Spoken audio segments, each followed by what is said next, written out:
All right, let's jump right in. We're going to be looking at what is, without a doubt, one of the most dramatic and influential stories ever told, the final week of Jesus' life as Matthew lays it out in his gospel.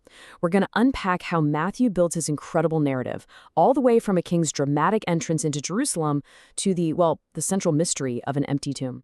The whole thing really boils down to this one single question from the philosopher C.E.M. Joad. Did you or did you not rise from the dead? He said if he could ask Jesus just one thing, that would be it. And honestly, that question hangs over this entire story. Our source material points out that this very question was the great dividing line between the early church and the synagogue. It's the question. Okay, so to really get a handle on that huge question, we've got to rewind a bit. Let's go back to the beginning of that final week, when Jesus rides into Jerusalem. You can just imagine the scene. The air is absolutely electric, but it's also crackling with tension. The city is deeply divided. And the way Matthew tells it, this whole week is basically a collision course. It kicks off with all the hope and excitement of the triumphal entry on Sunday, right? But that feeling, it doesn't last long. By Monday, things get confrontational when Jesus cleanses the temple. Then on Tuesday, he's openly challenging the establishment with his teachings.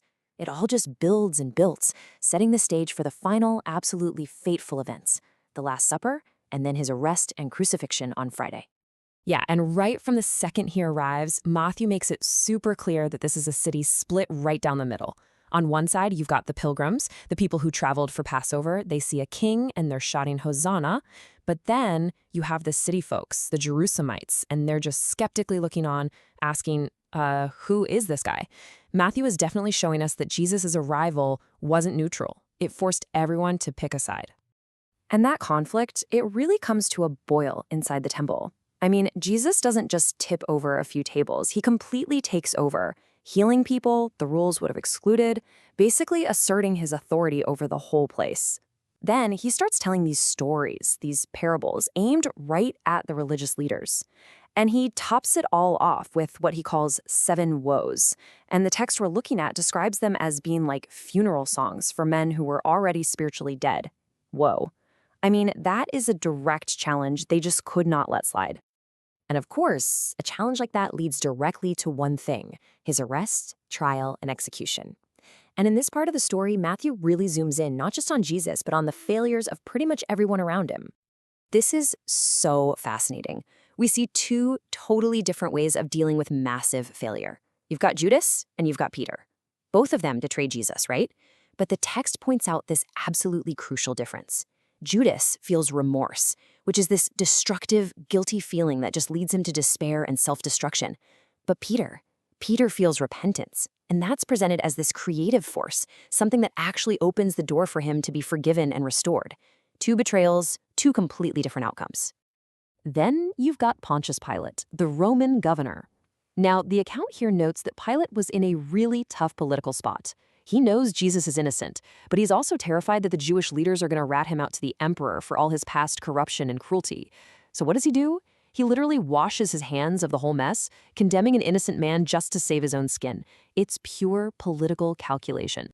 And when Jesus is on the cross, of all the things he could have said, Matthew only records this one heartbreaking cry, my God, why have you forsaken me?" Just utter desolation.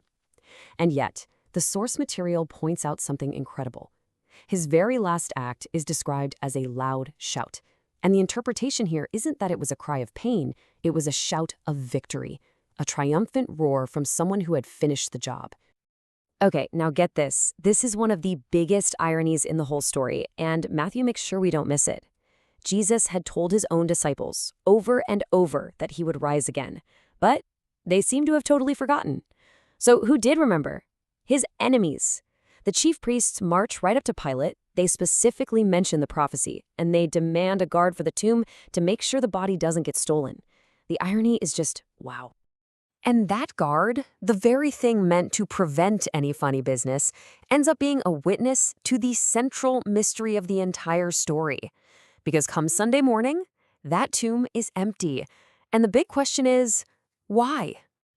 So you have this one event, an empty tomb, and from it, 2 totally contradictory stories explode onto the scene. They really set up the core debate. The first story comes from an angel who tells the women at the tomb, "He's not here, he has risen, just as he said." That's the resurrection story. But then you have story number 2, a lie cooked up by the chief priests and spread by the guards they paid off. His disciples came and stole him while we were asleep. That's the theft story. So, Matthew doesn't just drop this bombshell and walk away. As our source explains it, the text itself carefully builds a case for the resurrection, piece by piece. It's almost like a legal argument. So let's break down how he actually constructs it. Our source material pulls out 6 main threads of evidence that Matthew weaves throughout his account. You've got the first 3, which are like direct evidence, right? The testimony of the women who were there first, the cold, hard fact of the empty and guarded tomb, and then the multiple appearances of the risen Jesus. But then you have 3 more that are powerful circumstantial evidence. Think about the incredible transformation of the disciples from a scared, scattered group into a world-changing movement. Then there's the fact that Jesus' own predictions came true. And finally, the completely unexplainable, explosive growth of the early church. How do you explain all that? And that first point about the witnesses is so important. In that culture, a woman's testimony wasn't even considered valid in court. So the argument our source makes is this. If you were making this whole story up, if you were trying to sell a lie, the last thing you would do is make women your star witnesses. The very fact that Matthew includes this inconvenient detail is presented as a sign that he's just reporting what actually happened, no matter how strange it seemed. Matthew also goes straight for the jugular on the logic of that counterstory. The guards were paid to say they fell asleep and that the disciples stole the body. But Matthew points out the giant glaring hole in that story. If you were asleep, how on earth could you know who stole the body? It just doesn't add up. The text frames it as this really flimsy, desperate cover-up. So for Matthew, the story doesn't just end with he's alive. Proving the resurrection isn't the finish line. The empty tomb isn't a conclusion. It's a launch pad. It's the start of something totally new. And this is where we get the Great Commission. The source we're using highlights how this central command, go and make disciples, not just fans or converts, but disciples, is strategically sandwiched between 2 incredible promises. Before the command, there's a promise of total, ultimate authority, and after it, there's a promise of his unending presence. It's that authority and that presence that are meant to power the whole mission.